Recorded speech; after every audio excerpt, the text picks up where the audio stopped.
Alright, you requested it, and there it was, a brief introduction, and as I referenced in class the other day, the Kink song Lola.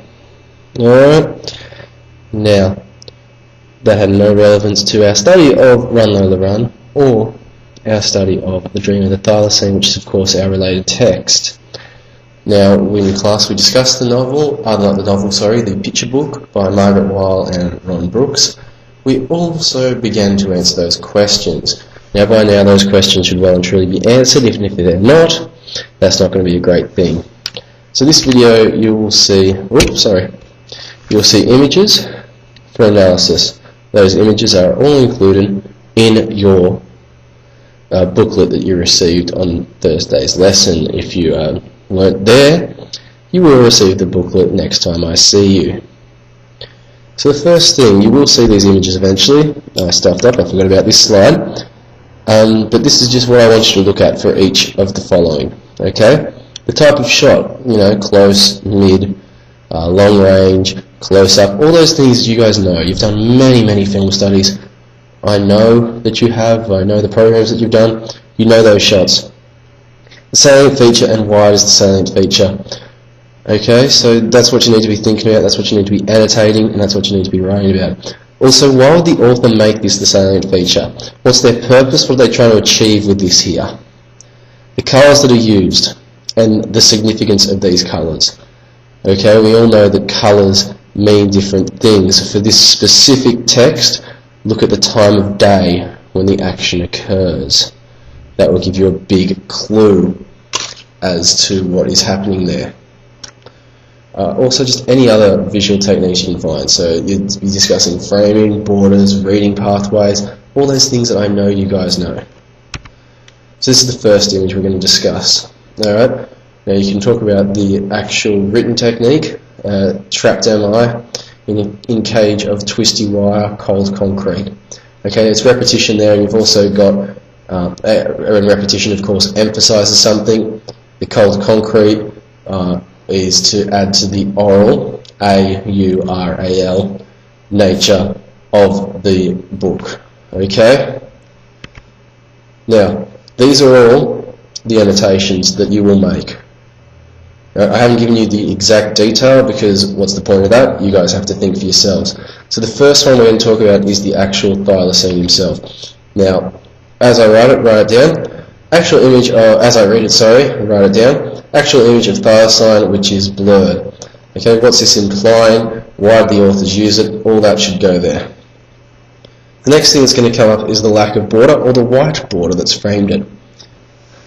Alright, we just discussed how this is, the point of this is to show the trapped nature of him. In the other images that we will see, there is no bordering. The image stretches across the 2 pages. So what's the purpose of this white border? The large font of the 3 specific words, prowl, rage and howl. What does that show, and why are those words specifically in large font?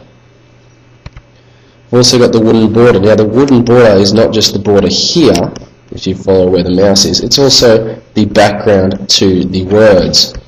We discussed this has subverted the idea of a sign at the zoo. Final thing you will be discussing is the wire cage. Alright? It's quite a primitive way to keep an animal in its wire cage. What is it saying about the animal itself? Also, there's no more. I thought there was a discussion question overall. That is for this image. So this image here, I've given you what I want you to discuss. So you've got the positioning of the thylacine himself, the type of day, the cliff, and the colours used, and the positioning of the trees. If there's other stuff that you want to annotate, go for it. I encourage and want you to annotate more than I have here. So, the questions that you must answer in your annotations is, which piece of text describes this image? Okay, there is a piece of text, a specific line, or maybe 2, that relates to this. Also, how is the power of the thylacine shown?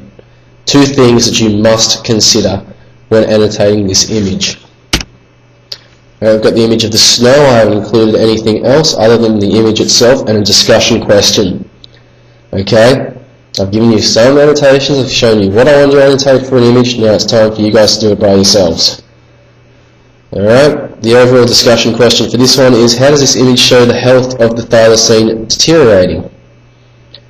Alright, so think about all those different techniques that you guys know, and as well as the point of view of the image, okay, that's also important. The final one is an overall sort of discussion question. Again, you guys can annotate yourselves. Be sure to consider what the moon itself symbolises, the font change and the fact it's centered now, it's the only thing on the page. Ignore the stamp, that is not actually on the novel, as on the picture book as we know. But yeah, and the overall discussion question for this one is, has the thylacine achieved his goal? Alright, has he achieved his goal? Did he actually want to be dead? Is he truly free now? Or is he in this perpetual state of dreaming where his goal will never be achieved? So those annotations will be done, and then you'll move your focus to the paragraphs themselves. Thank you for watching. See you in class.